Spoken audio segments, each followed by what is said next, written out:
For example, in order for new gold or silver money to be created, more gold or silver had to be found and dug out of the ground.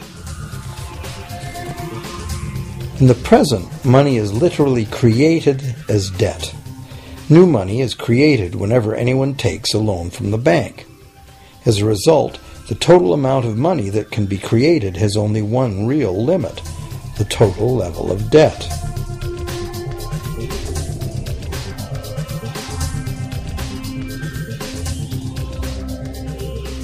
Governments place an additional statutory limit on the creation of new money by enforcing rules known as fractional reserve requirements.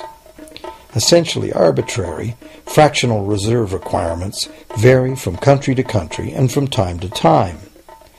In the past, it was common to require banks to have at least $1 worth of real gold in the vault to back $10 worth of debt money created. Today, reserve requirement ratios no longer apply to the ratio of new money to gold on deposit, but merely to the ratio of new debt money to existing debt money on deposit in the bank. Today, a bank's reserves consist of two things: the amount of government-issued cash or equivalent that the bank has deposited with the central bank, plus the amount of already existing debt money the bank has on deposit. To illustrate this in a simple way, let's imagine that a new bank has just started up and has no depositors yet.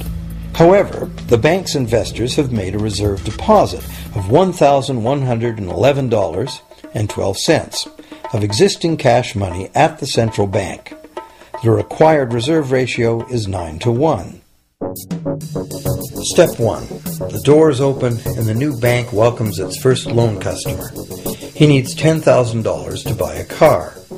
At the 9-to-1 reserve ratio, the new bank's reserve at the central bank, also known as high-powered money, allows it to legally conjure into existence 9 times that amount, or $10,000, on the basis of the borrower's pledge of debt. This $10,000 is not taken from anywhere. It's brand new money simply typed into the borrower's account as bank credit.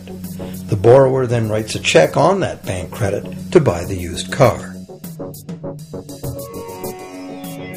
Step 2. The seller then deposits this newly created $10,000 at her bank. Unlike the high-powered government money deposited at the central bank, this newly created credit money cannot be multiplied by the reserve ratio. Instead, it's divided by the reserve ratio. At a ratio of 9-to-1, a new loan of $9,000 can be created on the basis of the $10,000 deposit. Step 3. If that $9,000 is then deposited by a third party at the same bank that created it or at a different one, it becomes the legal basis for a third issue of bank credit, this time for the amount of $8,100. Like one of those Russian dolls where each layer contains a slightly smaller doll inside, each new deposit contains the potential for a slightly smaller loan in an infinitely decreasing series. Now, if the loan money created is not deposited at the bank, the process stops. That's the unpredictable part of the money creation mechanism. But more likely, at every step, the new money will be deposited at a bank, and the reserve ratio process can repeat itself over and over until almost $100,000 of brand new money has been created within the banking system.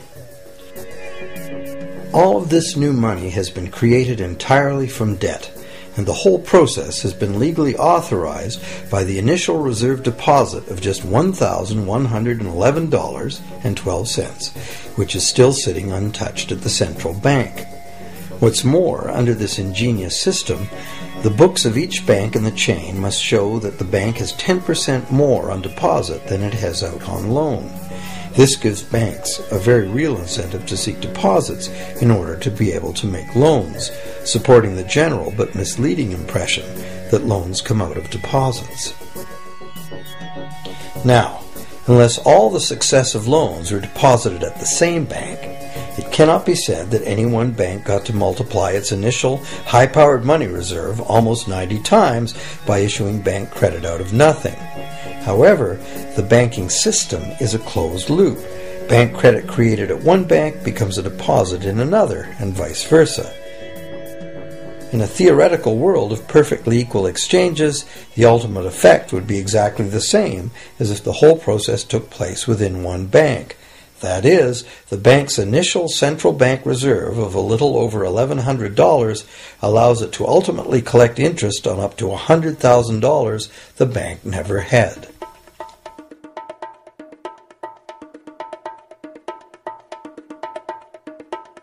If that sounds ridiculous, try this.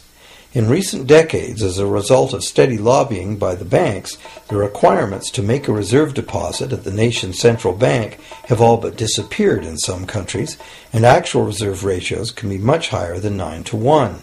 For some types of accounts, 20-to-1 and 30-to-1 ratios are common. And even more recently, by using loan fees to raise the required reserve from the borrower, banks have now found a way to circumvent reserve requirement limitations entirely. So, while the rules are complex, the common sense reality is actually quite simple. Banks can create as much money as we can borrow.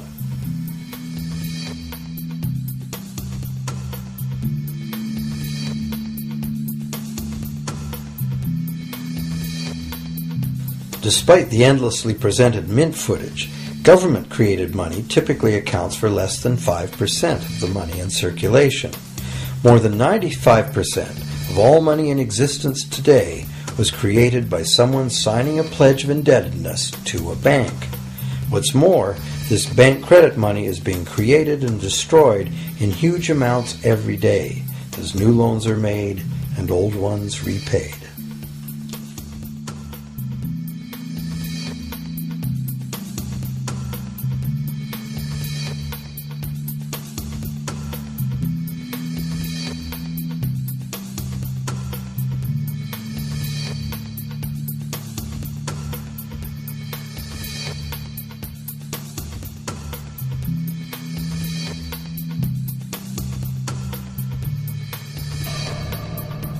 Banks can only practice this money system with the active cooperation of government. First, governments pass legal tender laws to make us use the national fiat currency. Secondly, governments allow private bank credit to be paid out in this government currency. Thirdly, government courts enforce debts. And lastly, governments pass regulations to protect the money system's functionality and credibility with the public, while doing nothing to inform the public about where money really comes from. The simple truth is that when we sign on the dotted line for a so-called loan or mortgage, our signed pledge of payment, backed by the assets we pledge to forfeit should we fail to pay, is the only thing of real value involved in the transaction. To anyone who believes we will honor our pledge, that loan agreement or mortgage is now a portable, exchangeable, and saleable piece of paper. It's an IOU. It represents value and is therefore a form of money. This money the borrower exchanges for the bank's so-called loan. Now, a loan in the real world means that the lender must have something to lend. If you need a hammer, my loaning you a promise to provide a hammer I don't have won't be of much help. But in the artificial world of money, a bank's promise to pay money it doesn't have is allowed to be passed off as money, and we accept it as such.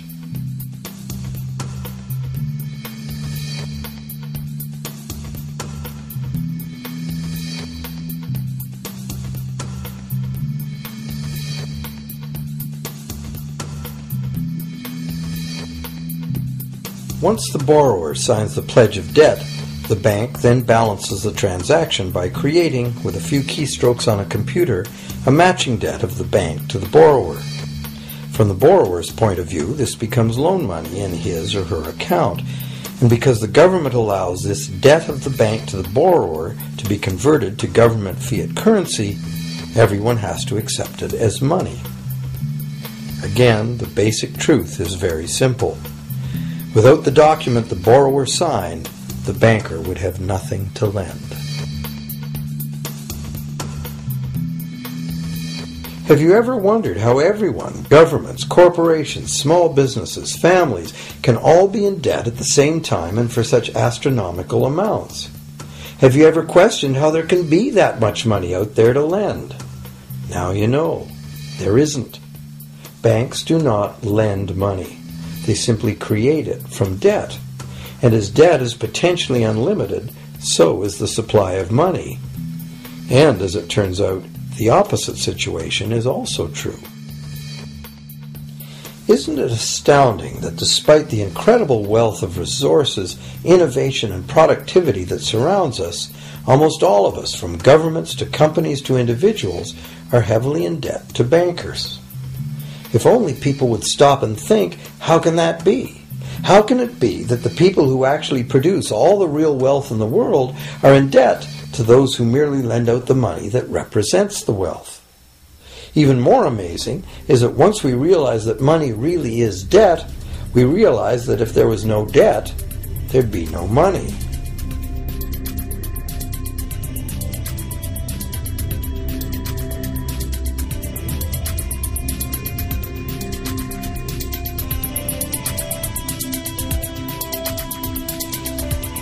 If this is news to you, you are not alone.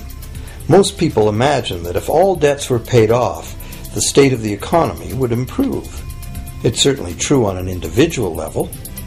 Just as we have more money to spend when our loan payments are finished, we think that if everyone were out of debt, there would be more money to spend in general. But the truth is the exact opposite. There would be no money at all.